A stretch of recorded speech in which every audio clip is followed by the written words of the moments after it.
and welcome to the Olduns shot. We're a year old. When I was coming up to retirement, I knew I wanted to get more involved in photography, and in particular I wanted to start home developing. I watched a number of YouTube videos about black and white development, and it made me think about doing my own videos.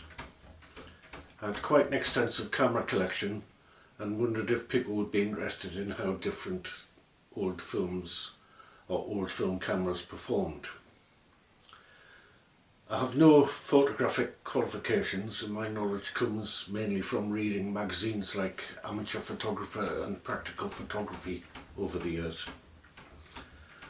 I understand the theory and techniques, but I would class myself just as an enthusiastic photograph taker. I also have no background in video editing, so the episodes were quite rough and ready, especially the very early ones. And my videos don't have B-roll sequences. I just follow the format I started with, which is talking head intro, followed by slideshow and finishing with a talking head outro. I may start including a bit of B-roll just to give a wider view of where I'm shooting, but not enough to get in the way of me scoping out frames to shoot. Over the year I've used quite a few cameras, and in the manual focus SLR category I would single out the Minolta X300S and the Olympus OM10, mainly because I've owned them for quite a while and understand the workings. That's the Minolta X300S, and this is the Olympus OM10. It has the additional manual adapter pushed in on the front. Both these cameras are very pleasant to use, and the results are excellent. Can't complain about the results at all.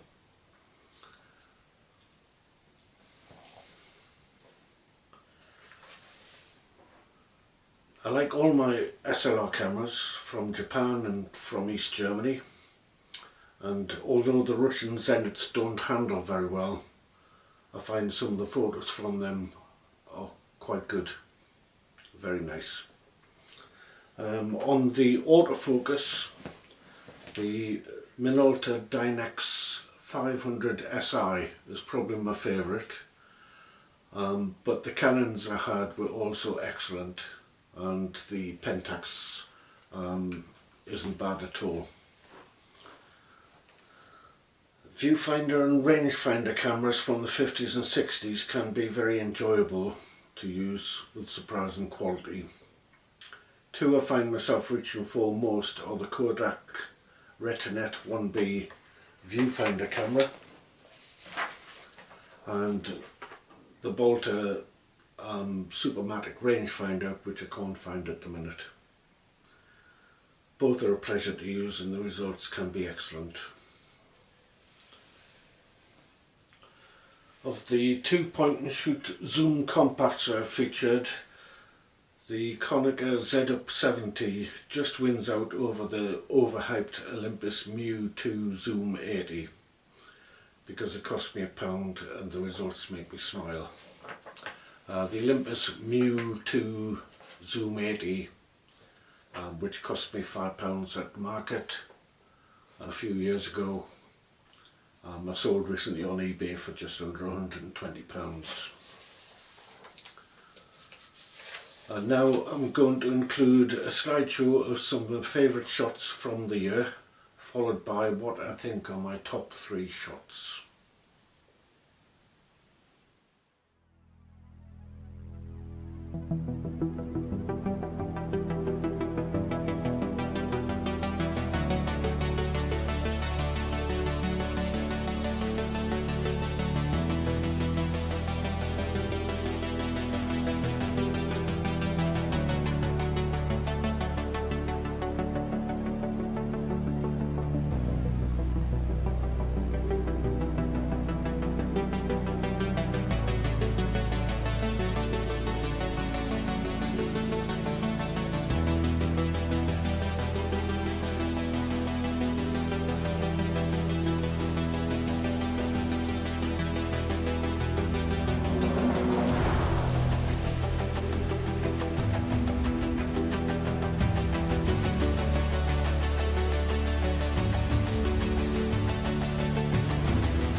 been a good year for me taking photographs. I've probably shot more films this year than I have for a long time.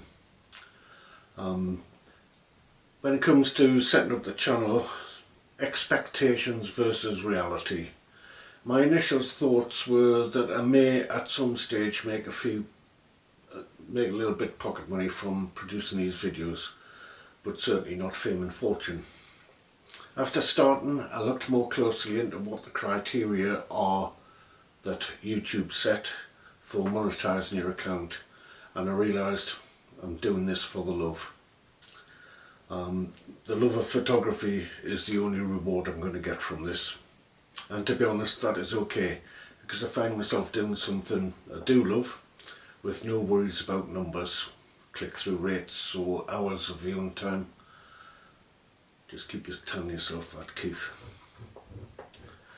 So that's the first year over. What's next? I'll be buying more stuff cheaply, trying it out for videos, and then either selling it on or binning it, depending on whether it works. To fund this initially, I will probably sell some of my more desirable cameras, and then hopefully it will become self-financing. C41 processing, colour processing, is something I'm still contemplating, and 120 cameras will have to wait until I have my 120 film scanning sorted. I've got a problem with my 120 scanning. My CanoScan flatbed film scanner seems to have a trouble focusing, so it's a fault of the machine. It's an old machine, I can't get it fixed, so I'll have to think of a new solution to that. So that's the first year done. It really has been a blast. I'm looking forward to what the next one brings. And while I'm still fit and healthy, I will carry on. So thanks for watching. Thanks for making this a good year. All my subscribers, all my viewers, I really appreciate everything, all interactions. And I'll see you soon. More cameras, more film. Bye for now.